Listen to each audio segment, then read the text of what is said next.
come back for more, have you? Haven't gotten enough yet? Of course not! How could you? And for you first-time listeners, who the hell starts something on episode 8? Seriously, what's wrong with you? Good luck following this incredibly complex and multi-layered plot with no prior knowledge of any goings-on. My face is on fire. I'm so angry with you. And don't expect any help from me. Catch up on your own time, not mine. I'm gonna get a Capri Sun to calm down. I am Detective Johannson, and you are all under my arrest. I am not going back. They can put me in the ground before I'll let them take me. What exactly are we being charged with, Detective? Being a sass-mouth, for one. You let me worry about the rest. Thank heavens you've come. One of these two is a murderer. Feel free to shoot whichever you find most suspicious. Now just hold on. We tried calling the police earlier, but couldn't get to the phone. So how are you here? We got an anonymous call that something quite nefarious was going on down here tonight. As soon as I found a dictionary and looked up nefarious, I jumped into my Edsel and stuck the pedal to the floor. But however did you get in? That tree is blocking the only entrance. As I said, I stuck the pedal to the floor. It wouldn't come back up. My car rammed through a wall. The brick slowed it down real good. Maybe you can help us get to the bottom of all this. One of us killed the butler and hid his body. It wasn't me because I am a delicate flower. Liar! But it could be any one of these deviants. Well, these are quite nefarious accusations.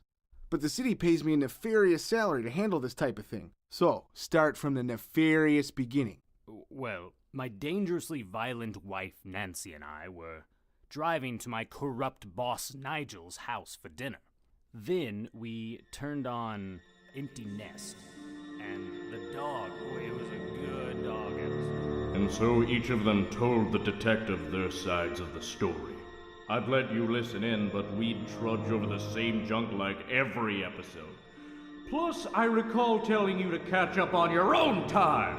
We're burning daylight in this booth, and I've got reservations at the Olive Garden.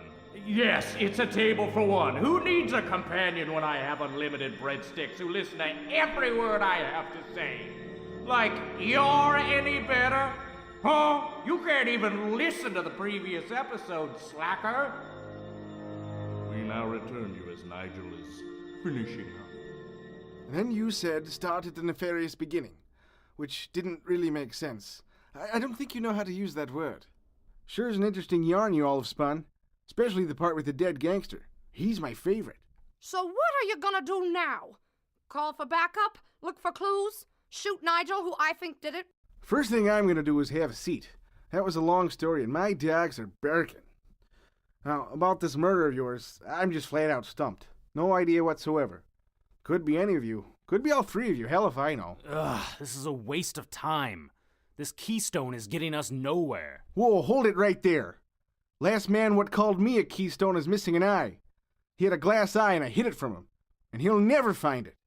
You want action? How's this? My priceless chandelier! I was just about to get that priced. Now we know you can shoot your gun into the air. Whoopee! That's just how I get in the mood. The mood to solve crime. Now then, each of you had the motive and opportunity to kill the butler, but who here had the opportunity to move the body, and why? Well, I... It could have been moved by any of the other numerous people walking these halls. Plus, there's still the outside chance that one of them is the culprit. I think... Then there's the matter of who tipped off the police before the crime was even committed.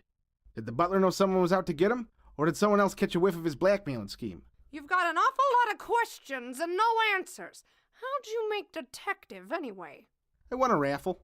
Well, I'm tired of standing around. I'm gonna go find where one of you hid Manfred. It's the only lead we've got. I'll come too. I don't trust you on your own.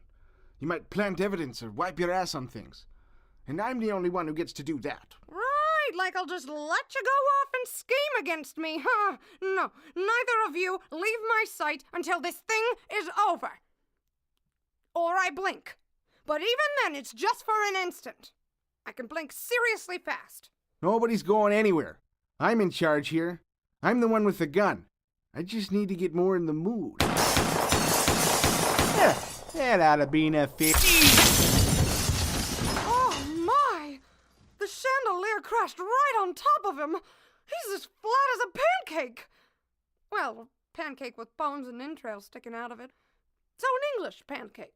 I knew I shouldn't have fastened it to the ceiling with bits of yarn. This one's on me. We'll never forget you, Detective what was his name? Jobert. Jagton. Jubby. Gin Blossom. Jumble. Jeff Holtzberg. We'll never forget you, Detective Jeff Holtzberg. No, that's not it, but you know that's close enough. Let's stop screwing around and let's get searching. Finding someone in a house this size is like looking for a needle in a haystack. Or hay in a needle stack. Really, anything in a needle stack. Those are tough to sort through. We've got to... What the fuck is that? What the fuck was that? Are you dying to know?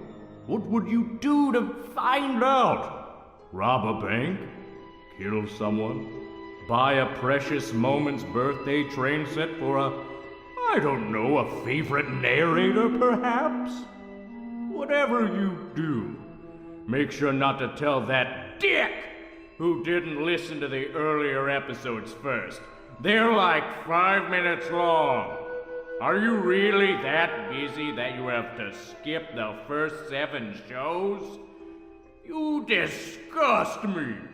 I hope you find the woman of your dreams one day, and where you're taking her out to dinner, you find out that one eye is lower than the other, and it really drives you crazy, but she's a lovely woman. You put up with it for a little while. But then a few years down the road, you're at a dinner party, and on top of that, it's your aunt's dinner party, so there's family around and everyone's having a good time. She tells everyone that one nut is lower than the other because she heard that you told everyone else that her eyeball is lower than the other, and it just puts everyone on edge for the rest of the night, and it's nothing but downhill shit after that. I don't want to wish that on you, but what I do want to wish on you is I want you to become a narrator for a murder mystery podcast that no one will listen to. Janet, you bitch! Your eyeballs are weird. You are a piece of shit. Good night.